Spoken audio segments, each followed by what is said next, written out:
Understanding dysplasia after your pap smear. What's next? Imagine your recent pap smear results showing some abnormal cells in your cervix. You might feel worried, but understanding what comes next can help you feel more in control.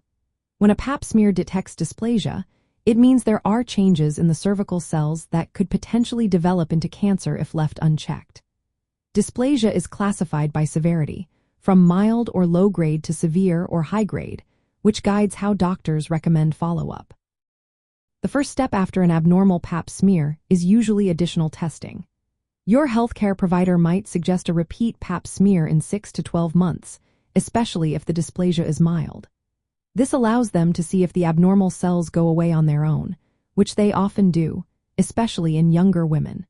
They may also perform a human papillomavirus test, or HPV test, to check for high-risk strains of the virus that are linked to cervical dysplasia and cancer. This test can be done alone or alongside a pap smear, particularly in women over 30, as it helps assess your risk more accurately. A colposcopy is another important step. During this procedure, a doctor uses a special magnifying instrument called a colposcope to examine your cervix closely. They might apply a mild vinegar solution to highlight abnormal areas. If needed, they will take a small tissue sample, or biopsy, from the cervix.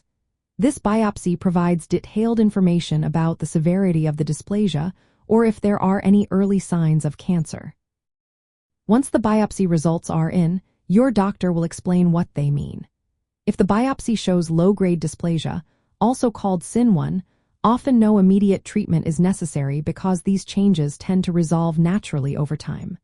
Instead, your healthcare provider will recommend regular pap smears every few months to monitor the situation. For high-grade dysplasia, or SIN2 and SIN3, treatment is usually advised. Procedures like the loop electrosurgical excision procedure, cryotherapy, or laser therapy are effective in removing or destroying abnormal cells and significantly reduce the risk of progression to cancer.